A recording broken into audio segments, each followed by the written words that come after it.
সবাইকে। কি বলবো, কিছু বলার মতো নেই।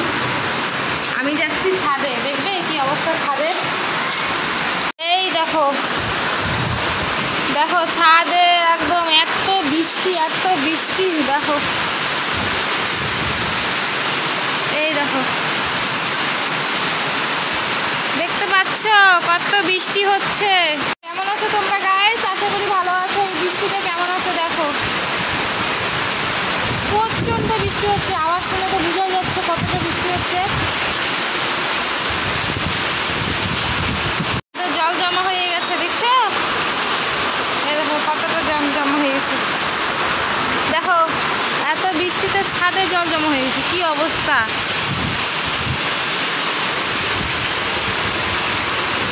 এই দেখো ঝর্ণা পড়ছে, ঝর্ণা বুঝছো। দিনে কিন্তু আমরা খিচুড়ি খাচ্ছি, তোমরা কি খিচুড়ি খাবে? চলে আসো। বাপরে কি হাওয়া গাইস, প্রচন্ড হাওয়া। বৃষ্টি 3 দিনের বৃষ্টিতে পুরো কিন্তু ঠান্ডা ফেলেছে দেখো। হাওয়া মানে কি বলবো। আর আমি না কালকে ছাদে কাপড় নিয়েছিলাম, নিতে ভুলে গেছি সব। কাপড়ের 12টা বেজে গেছে গো। তারপরে আমি চলে আসলাম দেখো রুমে। আমি এদিকে খিচুড়ি চাপিয়ে দিয়ে গিয়েছিলাম, তো হালকা হালকা লেগে গেছে। তারপরে এই দেখো নেড়ে নিচ্ছি, এখানে সব মশলাপাতি দিয়েছি। বৃষ্টির দিন আর খিচুড়ি খাবো না সেটা কখনো হয়? তো গায়ে সবই ঠিক ছিল। হ্যাঁ, লাস্টের দিকে কি হয়েছে, আমার না খিচুড়িটা হয়ে গেছে। তার সাথে আমি করেছিলাম কি বলতো, ডিমের অমলেট করেছিলাম, বেগুন ভাজা করেছিলাম, পাঁপড় ভাজি আর আলু সিদ্ধ, ঠিক আছে। কিন্তু আমি পরে না ভিডিওটা করতেই আমি ভুলে গেছি। সত্যি এতটা মনটা খারাপ হয়ে গেছে না, মানে প্রথম দিক দিয়ে সবটাই ঠিক ছিল, তারপরে লাস্টের দিকটাতে না মানে এতটা আমার খিদে পেয়ে গেছে, আমি ভুলেই গেছি যে আমি ভিডিও করছিলাম। তো যাই হোক দেখো আমি পরিমাণ মতো জল দিয়ে দিলাম। আর এত বৃষ্টি হচ্ছে, তোমাদেরকে তো মানে দেখিয়ে দিলাম।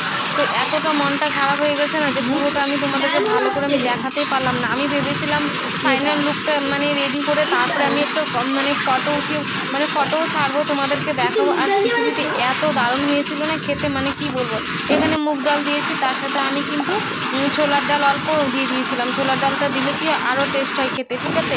তারপর দেখো এই দেখো আমার খিচুড়িটা অনেকটা হওয়ার দেখে আর এতটা ধোঁয়া উঠছে না, মানে কি বলবো। হাঁড়িতেই বসেছি, প্রথমে কড়াইতে বসালাম, তারপরে হাঁড়িতে করে নিচ্ছি।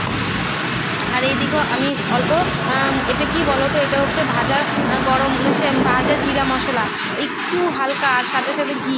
হ্যাঁ, ঘি তো আমি আগেই দিয়ে দিয়েছিলাম। তারপরে আমি নামানোর আগে অল্প ঘি দিয়ে দেবো, কারণ খিচুড়িতে যদি ঘি না দেওয়া হয় তাহলে কিন্তু ভালো লাগবে না। আমি ঘিটাও দিয়ে দিয়েছি, তোমাদেরকে দেখাতে ভুলে গেছি। তারপরে দেখো আমি এখানে ভাজা মশলাটা দিয়ে দিলাম। এটা কিন্তু জিরা মশলা, ঠিক আছে, শুধু জিরা আর একটু পরিমাণ আদা আছে। তো যাই হোক আমার খিচুড়িটা পুরোপুরি হয়েও গেছে, আমি নামিয়েও নিয়েছি। দেখো থালে বেরিয়ে দিয়েছি। এই যে দেখো খিচুড়িটার কালারটা দারুণ এসেছে, আর খেতেও কিন্তু দারুণ হয়েছিল।